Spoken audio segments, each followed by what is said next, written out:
జాతక చక్రంలో కొన్ని గ్రహాల చేత యోగాలు పడుతున్నట్టు కనిపిస్తున్నా ఆ యోగాలు మనిషి పూర్తిగా అనుభవించలేడు.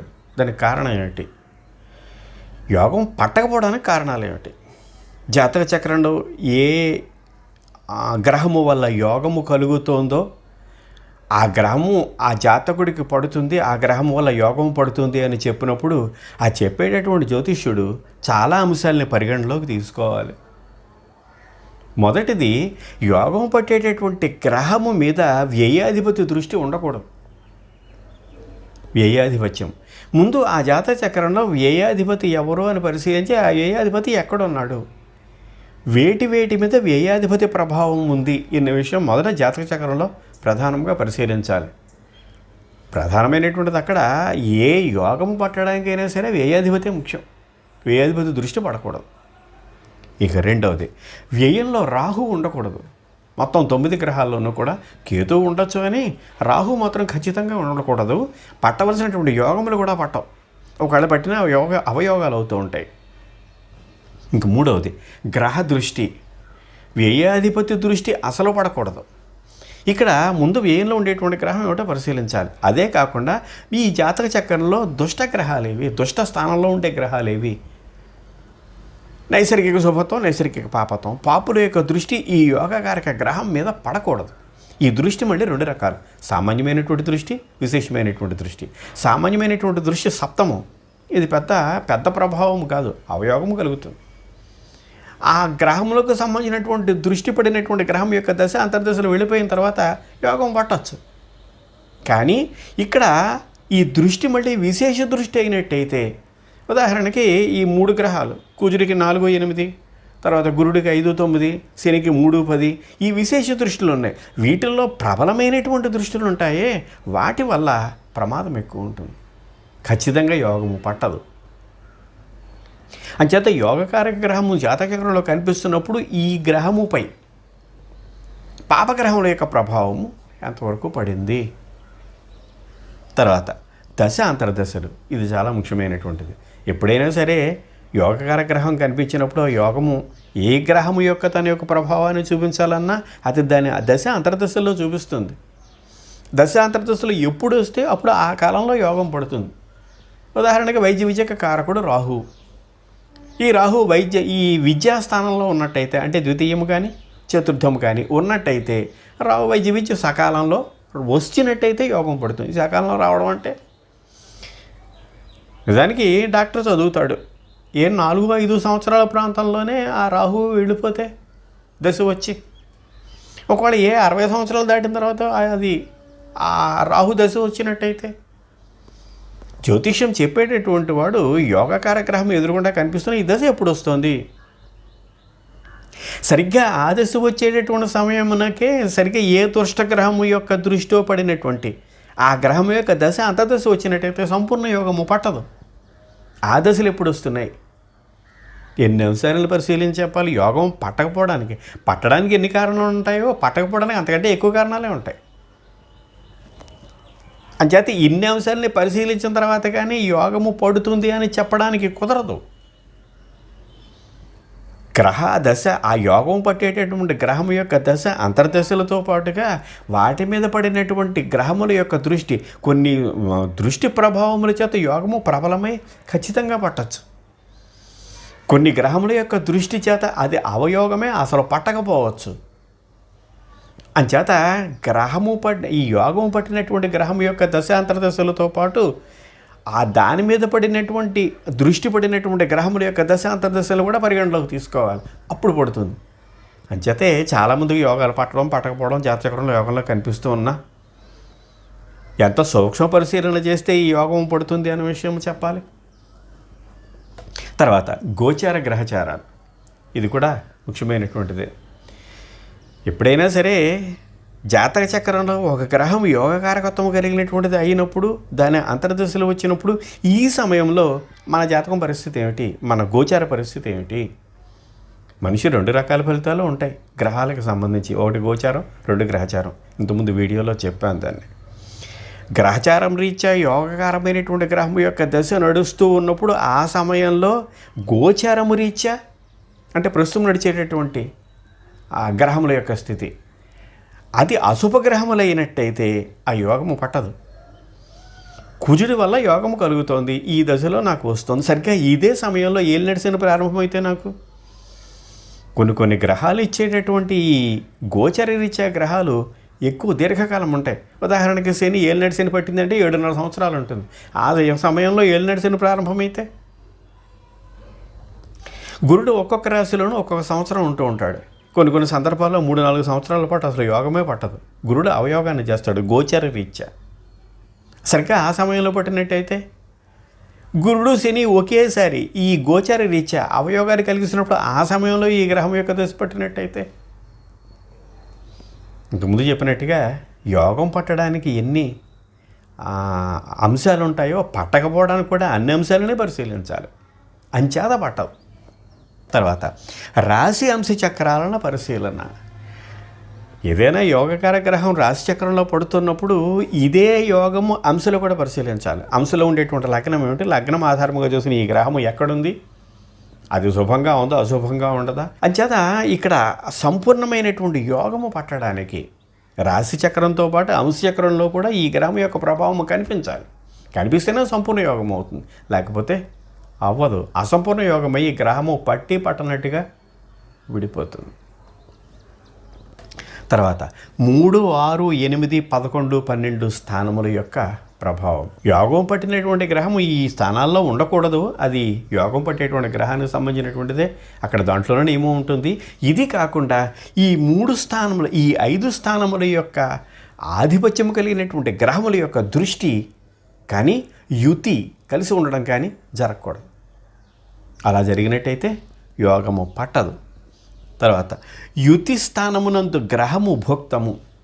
ఏదైనా గ్రహము జాతక చక్రంలో యోగము పడుతుంది అనిపించినప్పుడు ఆ గ్రహము ఆ స్థానములో ఎంత భుక్తమై ఉంది, ఎంత బలమై ఉంటే అంత ప్రబలమైన యోగం పడుతుంది. ఎక్కువ భాగంలో భుక్తము కానటువంటి ఆ స్థానంలో బలహీనమైనటువంటి గ్రహము యోగము పట్టినా అది సంపూర్ణ యోగ ఫలితాన్ని ఇవ్వదు. ఇచ్చినట్టే ఇచ్చి పక్కకి వెళ్ళిపోదు. తర్వాత గ్రహములకు ఉచ్చ నీచ పట్టడం. దీన్ని కూడా పరిశీలించాలి. ఆ గ్రహం ఉచ్చులో ఉందా, నీచలో ఉందా, కేంద్రంలో ఉందా, కోణంలో ఉందా, ఆ గ్రహముల యొక్క స్థితిని ఆధారంగా చేసుకుని. తర్వాత ఇదే కేంద్ర కోణ ఆధిపత్యం. నిజానికి గొప్ప యోగాలు పట్టినటువంటి వాళ్ళందరూ మన మధ్య ఉన్నారు. పట్టనట్టుకుంటా కనుమరుగైపోయినటువంటి వాళ్ళు కూడా ఉన్నారు. దీంట్లో నటినట్లు ఉన్నారు, రాజకీయ నాయకులు ఉన్నారు, ప్రసిద్ధ జీవితం కలిగినటువంటి వ్యక్తులు ఉన్నారు, ఆదర్శప్రాయమైనటువంటి వ్యక్తులు ఉన్నారు. ఇంతమంది ఉన్నప్పటికీ వీటి సంఖ్య చాలా చాలా తక్కువ. ఎందుకంటే ఏ యోగం పట్టడానికైనా సరే గ్రహముల యొక్క స్థితి కారణం. జాతక చక్రంలో ఒకే స్థితిలో ఉండినటువంటి జాతక చక్రంలో ఉండినటువంటిది. ఉదాహరణకు ప్రసిద్ధమైనటువంటి వ్యక్తి యొక్క ఆ జాతక చక్రంలో ఉండేటువంటి ఆ గ్రహము చాలామందికి అదే స్థానంలో ఉండొచ్చు. మరి ఆ స్థానంలో ఉన్న ప్రసిద్ధ వ్యక్తి అయినప్పుడు ఈ స్థానంలో ఉండినటువంటి ఈ వ్యక్తులు కూడా ప్రసిద్ధ వ్యక్తులు అవ్వాలి కదా, ఎందుకు అవ్వరు? ఇవే పరిశీలించాలి. ప్రసిద్ధమైనటువంటి జీవితము ఆ గ్రహం వల్ల వ్యక్తికి కలగడమే కాదు, ఈ ప్రసిద్ధ జీవితం ఎలా వచ్చింది. ప్రసిద్ధ జీవితం అంటే ఇక్కడ గౌరవము, ధనము, కీర్తి, ఆయుర్దాయము, విద్య, తమకు కలిగినటువంటి గొప్ప యోగాలు ఏవైతే ఉన్నాయో అవి అక్రమము, అన్యాయము అయినటువంటి కారణము చేత రావచ్చు, లేక స్వచ్ఛమైనటువంటి జీవితం గడిపినటువంటి వాళ్ళ వల్ల కూడా వాటి వల్ల కూడా రావచ్చు. ఇప్పుడు నిజానికి స్వచ్ఛమైనటువంటి జీవితం వల్ల గౌరవము కలగడం, అటల్ బిహారీ వాజ్పేయి, లాల్ బహదూర్ శాస్త్రి మొదలైనటువంటి వాళ్ళు కళంకం లేనటువంటి గొప్ప రాజకీయ వ్యక్తులు. కొంతమంది అన్యాయంగా, అక్రమంగా దౌర్జన్యాలు, దుర్మార్గాలు చేసి ఆ కీర్తిని, ధనాన్ని సంపాదించవచ్చు. వాళ్ళు ప్రసిద్ధ వ్యక్తులే అవుతారు. మనకి సంబంధించినటువంటి ఈ ప్రసిద్ధ వ్యక్తుల్లో మన సమాజంలో వివాదాస్పదమైనటువంటి వ్యక్తులు ఉన్నారు, వివాదరహితమైనటువంటి వ్యక్తులు ఉన్నారు. వీటిని కూడా గ్రహాలే నిర్ణయిస్తాయి. చేత ప్రసిద్ధ జాతకాలు ఇచ్చే జాతక చక్రంలో గ్రహాలు ఇచ్చేటటువంటి స్థితి వల్ల ప్రసిద్ధమైనటువంటి జీవితము అన్న పదానికి నిర్వచనము నిష్కలంకము అనేటువంటి అర్థము లేదు అక్కడ. ఏ కారణం చేతనే ప్రసిద్ధి కలగచ్చు. ఇంతకుముందు యోగాలు చెప్పినప్పుడే చెప్పాను. చేత వీటినే జాగ్రత్తగా పరిశీలించాలి.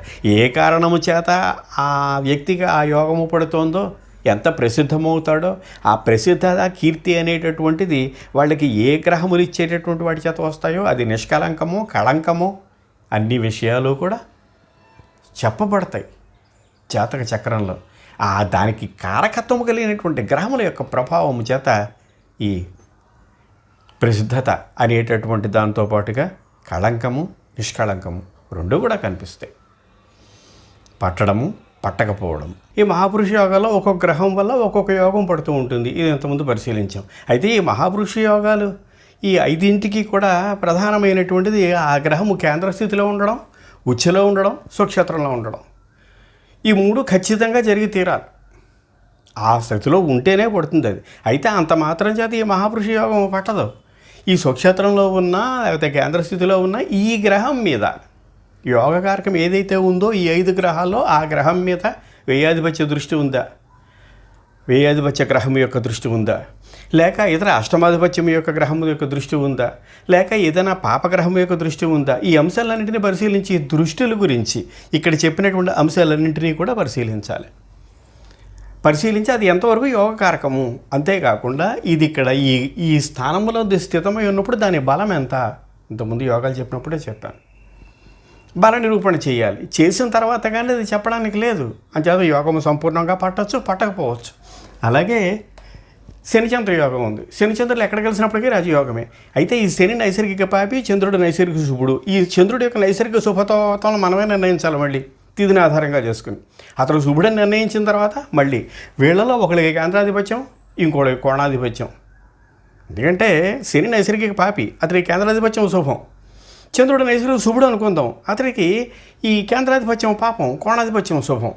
ఈ రకమైనటువంటి తేడాలు భేదాలు వాళ్ళ మధ్య ఉన్నాయి. దీన్ని ఆధారంగా చేసుకుని పైగా ఉచ్ఛలో కానీ నీచులో కానీ కలవకూడదు. శనిచంద్ర యోగంలో ఏం చెప్పబడింది, మేషంలో కానీ సింహంలో కానీ వృశ్చికంలో కానీ మకరం కానీ కుంభం కానీ అది కేంద్రస్థితి అయి ఉంటే దాంట్లో కనుక శనిచంద్రులు కలిస్తే అని చెప్పింది. నిజానికి కేంద్రస్థితి అయినట్టయితే ఈ శనికి శుభమే కానీ చంద్రుడి మాట. ఇది కాకుండా ఉచ్చ నీచలు మళ్ళీ తొల ఉచ్చ మేషం నీచ. ఉదాహరణకి ఇక్కడ మేషరాశిలోనే కలుసుకున్నారు అనుకుందాం. శనిచంద్రులు మేషంలో కలుసుకోవడం మంచిదే కదా, మేషంలోనే కలుసుకుని ఉన్నారు. ఈ మేషరాశి స్థితమైనటువంటి శనిచంద్ర యోగము పట్టింది అనుకుందాం. దీంట్లో ఈ వ్యయాధిపతి దృష్టి కానీ అష్టమాధిపతి దృష్టి కానీ దాని మీద లేకుండా చూసుకోవాలి. అవి ఉందేమో చూసుకోవాలి. ఉదాహరణకి గురుడే కనుక సింహరాశిలో ఉన్నాడు అనుకుందాం. ఈ గురుడు వ్యయానికి అధిపతి అవుతాడు. ఇక్కడ వ్యయాధిపతి ఈ గురుడు ఇక్కడ సింహంలో ఉన్నాడు. సింహం నుంచి 1 2 3 4 5 6 7 8 9 నవమ దృష్టి. వ్యయాధిపతి దృష్టి నవమము, సప్తమము కంటే పంచమము కంటే ఆ నవమము బలమైనటువంటి దృష్టి. ఇంత బలమైనటువంటి దృష్టి ఈ శనిచంద్రుల మీద ఉన్నప్పుడు ఈ యోగం ఇంకేం ఫలితాన్ని ఇస్తుంది? ఈ రకంగా చూసుకోవాలి. అలాగే చంద్ర మంగళ యోగం. ఇక్కడ మంగళ శబ్దాన్ని కుజుడు అని అర్థం. చంద్రుడు కుజుడు కలిసినట్టయితే అక్కడ శని అలా పాపగ్రహం, ఇక్కడ కుజుడు కూడా అదే నైసర్గిక పాపగ్రహం. అంచేత శుభత్వం పాపత్వం కేంద్రస్థానాన్ని అనుసరించి కోణస్థానాన్ని అనుసరించి ఒకటి చంద్రుడు, రెండవది కుజుడు. మేష వృశ్చిక వృషభ మకర కర్కాటక ఈ స్థానాల్లో చూసుకోమన్నాడు. ఈ రెండు కలిసి ఉన్నప్పుడు ఇక్కడ మళ్ళీ చంద్రుడి యొక్క పూర్ణ శుభత్వాన్ని చూసుకోవాలి, కేంద్రాధిపత్య దోషాన్ని చూసుకోవాలి. ఇన్నింటిని చూసుకున్న తర్వాత కానీ చంద్రమంగళ యోగం గురించి చెప్పడానికి లేదు. పూర్తిగా పట్టాలి అంటే ఈ దోషాలు ఏవి లేకుండా ఉండాలి. కుజుడికి కోణాధిపత్యం పట్టకూడదు. ఎందుకని? కుజుడు నైసర్గిక పాపి, అతని కేంద్రస్థానం శుభం. ఈ చంద్రుడు నైసర్గిక శుభుడు, ఇతని కేంద్రాధిపత్యం దోషం. ఈ రెండింటినీ పరిశీలించాలి. అంచేత ఈ రకమైనటువంటి సమస్యలు లేకుండా, ఏ దోషంలో లేకుండా ఉండేటటువంటి యోగాన్ని పరిశీలించాలి. ఇంతకుముందు చెప్పినటువంటి విషయం. ఈ కారణాల చేత కనిపిస్తున్న గ్రహయుతి కనిపిస్తున్న యోగము కనిపిస్తున్నా పట్టదు, పట్టినా బలముగా పట్టదు. ఒకవేళ ఇంకా బలముగా పట్టినప్పటికీ దోషయుక్తమై ఉంటుంది. ఈ రకంగా తర్వాత బుధాదిత్య యోగం ఉంది. ఇక్కడ రవి బుధుడు. రవి నైసర్గిక పాపి, బుధుడు తటస్థ గ్రహమే అయినటువంటిది. ఇక్కడ రవి బుధులకు ప్రధానమైన అంశం ఏమిటంటే రవి బుధుడు ఒక స్థానములందు స్థితమై యుతి చెంది ఉన్నప్పుడు బుధుడి కంటే రవి అధిక భాగములు భుక్తమై ఉండాలి. అంచేత ఆ స్థానంలో రవి కానీ బుధుడి కానీ ఉన్నప్పుడు ఎవరు ఎక్కువ భాగంలో భుక్తమైందేదో పరిశీలించాలి. ఒకవేళ రవి కంటే బుధుడే కనుక ఎక్కువ భాగంలో భుక్తమై ఉన్నట్టయితే రవి బుధులు కలిసి ఉన్నప్పటికీ యోగము పట్టదు. ఇక్కడ దీన్ని చేత ఈ అంశాలన్నీ తిరిగి మళ్ళీ దీనికి ఏ వ్యయాధిపతి మొదలైనటువంటి ఆ దుష్టగ్రహ ఆధిపత్యం కలిగినటువంటి గ్రహముల యొక్క దృష్టి లేకుండా ఉండాలి. ఇవన్నీ యోగములు. పట్టడం పట్టకపోవడం అనేటటువంటిది. ఎందుకు పట్టవు ఇది. తర్వాత గజకేసరి యోగం.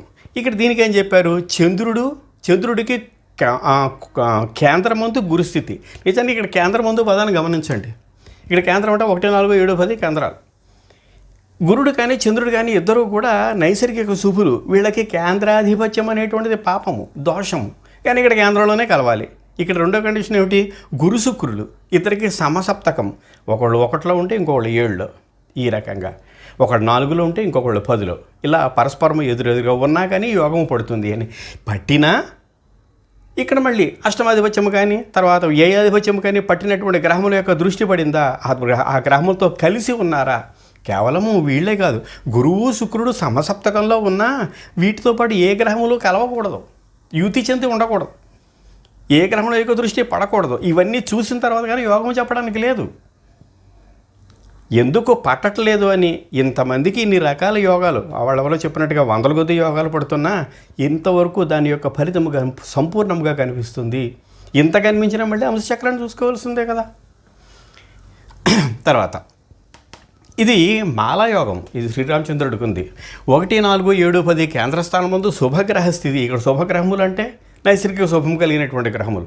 ఇక్కడ అర్థం జాగ్రత్తగా గమనించాలి. గురుడు, తర్వాత చంద్రుడు, తర్వాత బుధుడు, తర్వాత గురుడు. ఈ 4 గ్రహాలు శుభగ్రహాలు 4 స్థానాల్లోనూ ఉన్నట్టయితే అది మాలాయోగం అవుతుందని పరాశర మహర్షి చెప్పాడు. అయితే ఇక్కడ ఆధిపత్య శుభులు, నైసర్గిక శుభులు వీటిల్లో ఏది? ఇప్పుడు ఆధిపత్య శుభుడు అంటే అర్థం ఏంటంటే మీనమునకు అధిపతి గురుడు, అతడు శుభుడు. ధనుసునకు అధిపతి గురుడు, అతడు శుభుడు. తర్వాత వృషభధులకు అధిపతి శుక్రుడు, ఇతడు శుభుడు. ఇక్కడ ఆధిపత్య శుభమా లేక స్థానరీత్యా శుభమా? స్థానరీత్యా అయితే కేంద్రాధిపత్యము పాపం, కేంద్రాధిపత్యము పాపం, కేంద్రస్థితి కొంతవరకు శుభం. ఇన్ని అంశాలను పరిగణలోకి తీసుకుని కానీ చెప్పడానికి ఉండదు. కనుక మన మధ్యన ఉండేటటువంటి యోగం పట్టినటువంటి ఈ నటీనటులు కానీ, రాజకీయ నాయకులు కానీ, ఇతరమైనటువంటి అంశములకు సంబంధించినటువంటి మేధావులు కానీ, ఉదాహరణకు సైన్స్కి సంబంధించి కానీ, విద్యకు సంబంధించి కానీ, లేక ఇతర రంగములకు సంబంధించి కానీ మేధావులు కానీ చాలామంది మన మధ్య ఉంటారు.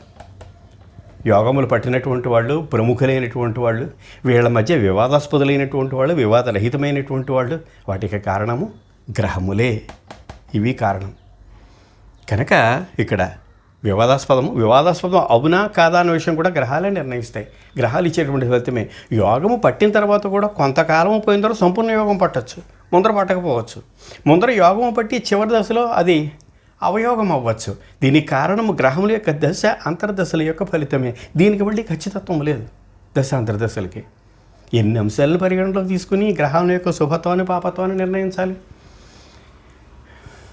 దురదృష్టం కొంతమంది ఈ నటీనటులకు కానీ రాజకీయ నాయకులు కానీ వెంటాడుతూనే ఉంటుంది. వాళ్ళు ప్రాముఖ్యత పొందొచ్చు, ప్రసిద్ధి పొందొచ్చు, వీళ్ళలో స్వచ్ఛమైనటువంటి వాళ్ళు ఉండొచ్చు. అయినప్పటికీ కూడా దురదృష్టం వాళ్ళని వెంటాడుతూ ఉంటుంది. కొన్ని సందర్భాల్లో వాళ్ళు వివాదాస్పదమయ్యి అపకీర్తి పూట కట్టుకోవచ్చు. ఆ తర్వాత స్వచ్ఛమైనటువంటి స్థితిలో బయటపడవచ్చు ఆ అపకీర్తి నుంచి. చాలా రకాలు, 1, 2 కాదు. వీటన్నిటికీ కారణము గ్రహాలు ఇచ్చేటటువంటి ఫలితమే. కనుక ఏ గ్రహము ఏ ఫలితాన్ని ఇస్తుందో యుతి చెందినటువంటి గ్రహములు ముఖ్యంగా యోగకారకమైనటువంటి ఆ గ్రహముల యొక్క యుతి, స్థానము, కేంద్రకోణములు, వ్యయాధిపత్యం, దృష్టి దోషములు ఇన్నింటిని పరిశీలించిన తర్వాత అప్పుడు నిర్ణయించాలి. దశాంతర్దశలు కూడా పరిగణలోకి తీసుకుని అప్పుడు యోగమును నిర్ణయించాలి. అంచేత అన్ని యోగాన్ని పట్టడం, ఇవ్వడము, ఇవ్వకపోవడం అనేటువంటి అంశము గ్రహములను మనం చెప్పడం అనేటటువంటిది. గ్రహముల యొక్క స్థితిని సునిశ్చితంగా పరిశీలించి విశ్లేషించిన తర్వాత కానీ దాని యొక్క దశాంతర్దశల కాలాన్ని పరిగణలోకి తీసుకుని కానీ యోగము గురించి చెప్పడానికి కుదరదు. ఇవి పట్టకపోవడానికి ఉండేటటువంటి కారణాలు. ఈ కార్యక్రమం మీకు నచ్చినట్టయితే లైక్ చేయండి, షేర్ చేయండి, సబ్స్క్రైబ్ చేయండి.